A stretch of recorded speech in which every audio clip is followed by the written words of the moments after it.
Thank you for joining us today. So, class, we have Billy from TARDIS talking to us today about her healthcare organisation. In the interview is also Erin and Meredith. Just for the tape, Billy has agreed to have the interview audio recorded and shared with KIT707, keeping in mind we are under a confidentiality agreement with Billy. Excellent. Welcome. Great. Thanks, Erin. Can you tell us about your organisation, please? Sure. We're a small to medium-sized business going through some growth at the moment, and we're typically focused in the health industry. We've got a number of sites across the south of Tasmania, and we're also looking to explore other options within the state, but primarily in the south at the moment. We've got about 45 staff and about 45 contractors, so we've got quite a mix. Our focus is really just on that patient care and their general well-being. Excellent. Great. And are the staff full-time, part-time, casual? How are they made up of? Yep, they're actually all of those. Yep. So we have quite a mix in our staffing. Excellent. And yes, a number of them will just work a low number of hours and shifts, but then at the other end of the spectrum, some of them are working extended hours as well. So it's quite a range within that. Fantastic. Okay. So how does your organisation use data and information? So data is absolutely pivotal to our business. We need to make sure that we have strong, robust, comprehensive health records. So that is our primary business. Of course, in addition to that, we have the same data needs that most businesses do, which is in relation to our financial records. We need to ensure that we maintain privacy, because in the health industry that is heavily regulated, and we have a number of rules that we need to follow there. We look at population data, so that we're tracking how we're going, and a lot of our information needs to go back to the government for verification and audit, so we need to make sure that that data is appropriately kept. Okay, right. So there's some strict data standards that you're required to adhere to, as well as it being pivotal to your organisational needs. That's right. Yep. So certainly with regard to our relationship with our customers, we need to make sure we've got that information at our fingertips and that it's of high integrity. But then also we go through a number of accreditation standards and are audited on a 3-yearly basis, and to ensure that we are maintaining records in an appropriate way. If there are any breaches, then we need to advise those immediately. Okay, great. Well, not great, but good to understand. What systems do you use to access, share and store data and information? Well, the answer to that question's actually changed a bit since we acquired a new business at the beginning of February. We've had to change our IT significantly to accommodate that. We had a number of servers, but they were at capacity. And so to bring on another business, which was about a 30% uplift, we actually had to either buy new servers or start to look at an alternative. And the alternative was to go to a data centre and move now to virtual servers. And given the importance of data for our business and the need for high security and ability to access information quickly, we chose to move to virtual servers, and that is what we've done. It wasn't a straightforward process. We're actually still in negotiations with the provider around the service level agreement because of the complexity of medical records and some of the legislative requirements. So it's quite complex in that sense. We, of course, use your standard offerings within the office about the Microsoft suite of products. Given the nature of our work, we have specific software that is for the medical industry. There are 2 primary providers, and for reasons that were before my time, we actually have a hybrid system, and this is actually complicated our IT lives significantly. So we have our billings and details on one type of software, and we have our clinical notes on another. And this is something that I'll be looking at in the next few months to see if that still makes sense, because in the changeover it did complicate our lives. Okay. All right, so you've got a few specialist systems upgraded to some virtual systems, and also using some common systems that most people be familiar with, like the Office suite. That's right, yes. Excellent. Okay, great. So does your company have an information management strategy? No, we don't at the moment. And coming into the end of financial year, and given that I'm fairly new to my role, we're actually undertaking planning days and review. And it's something that we identified yesterday, that we really do need to start to look at our information strategies and what our approach is going to be. So no, at the moment we don't have one. But we are going to be growing and really need to be able to perhaps have some in-house, or perhaps actually just have IT specialists come in and project manage specific acquisitions or projects for us. We're going through the numbers to see what's the best strategy for us. Great. So then going on from that, I'm inferring that the reason you didn't have an information strategy before was the company wasn't mature enough in growth or size, or? Correct. Yes. Yeah. There are a number of issues. We have had growth, as I say, and particularly our most recent acquisition. So there hasn't been identified a need. There was also a provider in the market who did look after, or does continue to look after, medical providers. We're at the stage now that the complexity of our business is probably starting to push their capability, and therefore starting to think about what might be the best strategy for us to move forward. But yes, it's been something that people have taken on and had particular interest in, but it hasn't been allocated to a person, and therefore identified the need for a specific strategy in that area. Good to know. Excellent. So what role does data and information have for your organisation? The fact that we're actually in the medical industry, as I referred to previously, is highlights the fact that we do have fairly strong legislative and regulatory requirements about our data, how it's maintained and stored, the fact that we can't have anything offshore, for example, so that limits our ability to use some of the bigger providers, because a lot of this stuff is offshore. So it's vital for us to keep that those records safe. Hacking is, of course, and the cyber issues are something that we have insurance against, but we're particularly keen to make sure that we don't lose any of our records. If we don't have that information not only available, but available very quickly, then there's potentially life and death situations that can occur.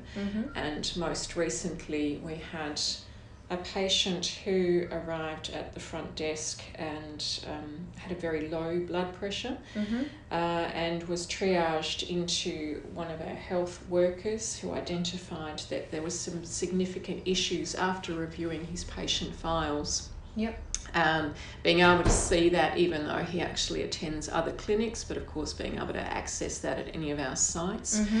So she could call up all that information with all the specialist details and all the other information over time, and he was taken by ambulance to one of the hospitals and operated on immediately. And if we hadn't been able to act quickly, then he most certainly would have died of a bleed.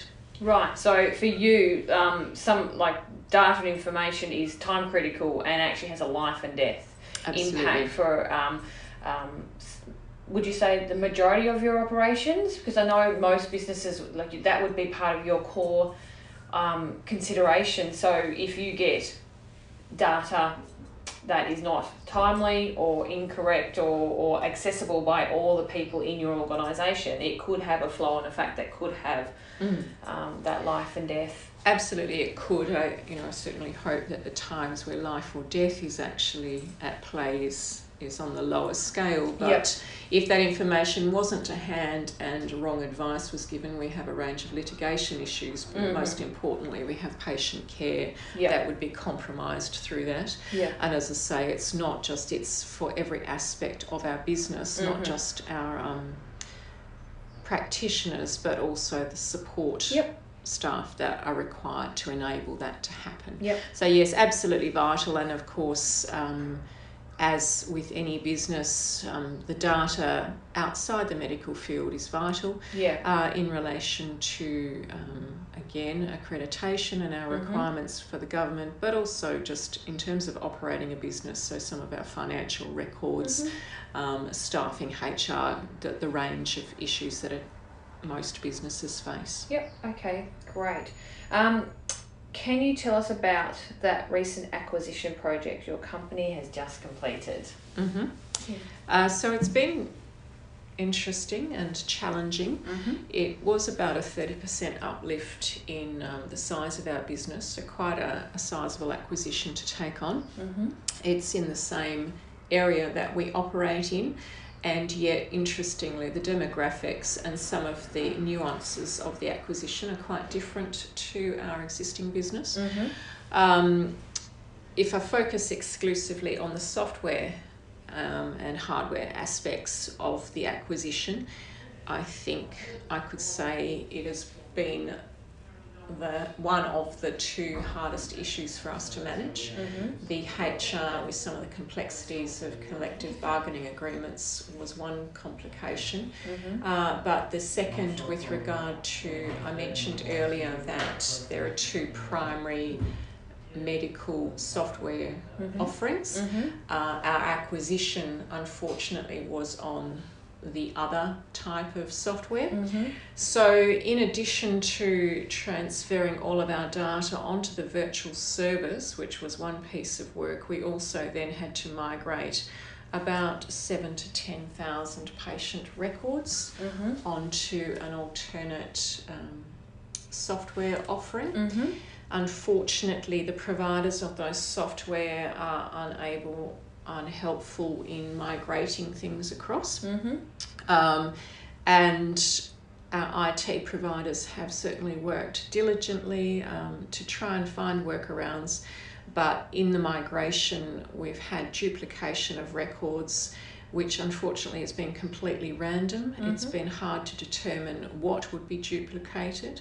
In addition to that, we've lost demographic data, which is vital for our accreditation, things like ethnicity and some of the other basic demographics that are required. So that has been exceedingly challenging, and so what that has meant is that we've actually had to migrate each file across as a person presents to us. Which has slowed down our staff, as you can imagine, impacted our relationship with our customers, and has led, unfortunately, to significant brand damage. It's also had a flow-on effect to our contractors, who have been unable to provide the high level of service that they seek. So it's not all a bad story, but if I focus exclusively on the IT, it has been extraordinarily challenging and continues to be challenging. Okay. Yep, so some of the impact you spoke about was brand damage, was the integrity of the records, for a larger word, your interaction with customers, your interaction with accreditation requirements. So they seem to all be linked back to an information need that has been impacted. So going from an information perspective, besides, and the brand damage and the customer experience is all exceedingly important for your organisation, how else from an information perspective has this impacted you? So maybe in your ability to communicate with other staff members, or to communicate with other stakeholders in the business, or to be able to make some key business decisions. What it's done is actually put significant pressure back on my staff. So I do have a number of people that are teetering on the verge of stress leave because of the pressure that it's placed on them. I have lost some staff. They're not entirely, those losses are not entirely attributable to the IT, but it was certainly one of the factors, and certainly up there in the top one or two factors. So it's also increased to just the number of complaints, which has then added more pressure on my people. The other thing that's happened in that is because of some of those IT issues at the new site, it's actually slowed down our service at our existing sites. So not only has it had an impact on the acquisition site, but the whole of my business. So and even at a staff level, because some of us have been caught up dealing with these issues, we haven't been able to deal with our existing business, and they're feeling unloved and uncared for, and it's having a flow-on effect there. So the IT as a part of the acquisition has absolutely significantly impacted our overall business. Right, that's devastating, isn't it? Yes, despite significant planning and efforts to the contrary. This was the largest transfer of files that had been done in the state. And so there was some learning by everyone as we went through. It's not necessarily pointing the finger, it just was the way it was. I can understand that. So, so we can understand a bit more about how information flows in your organisation. How is information shared internally? So I guess starting at the most basic level, we are a very people-oriented business. So much of our correspondence and our discussions and information sharing is in that face-to-face forum. Naturally enough, that needs to, on occasions or generally, be recorded in one of our software programs. So we need to ensure that we're sharing that information across all of our sites instantaneously. So we have all through the same server. And in actual fact, prior to the NBN, we made a significant investment in our IT capability such that we've got receiver dishes at all of our sites to create a private satellite-based network, because without our ability to act quickly, we cannot do our business. So that enables us to work in-house, working with each other. We, of course, the privacy, given the nature of our work, is again one of those things that was forefront in the thinking. We obviously speak by phone, where information's actually shared. We do internal rounds of our information, so the old-fashioned pieces of paper get shared as we move around our sites, with delivery and some of our staff moving through there. Okay, that's great to know. And how is information shared externally? Because we're in the medical world, I think it might be the last bastion for the use of faxes. My understanding is that it's deemed by regulatory bodies and the bureaucracy to be the safest form of communication. So we therefore have a significant number of faxes. We are actually looking to move to virtual faxes. It is one of the pieces of work we have in train. But at the moment we have the old-fashioned fax, which is then sent through and requires considerable scanning of that hard documentation into our software. Mm-hmm. We have email, Mm-hmm. but our patient records cannot be emailed Mm-hmm. because of that confidentiality issue. Mm-hmm. We again use phone for external, face-to-face, and we do rely on, given the nature of the information that we're sending out, that it needs to be in the right hands, we do send letters via registered mail. Mm-hmm. So they're probably the main things that we use for the external delivery of information. Okay, so for the core parts of your business, which is that time critical and sensitive data, your main communications would be fax because that's mandated by legislation, and through registered mail because then you can control who the end user is. For operational parts that are not linked to those privacy concerns, you've got the traditional methods of email, phone, face-to-face, and I suppose some paper-based that doesn't have that security requirement. Yes, that's right. That's right. So if we were to do just merely marketing or something to that effect, of course that would be done, which I would say also includes our social media offerings, but also might be things like a letter drop or something to that effect, which of course doesn't need to be registered. But we do seek to use most forms of communication, most media for our information flows. Yes. Okay, all right. Well, thank you, Billy, for your time. If we have any further questions, are you happy to have a follow-up interview with me so we can ask some follow-up questions? Absolutely, yeah.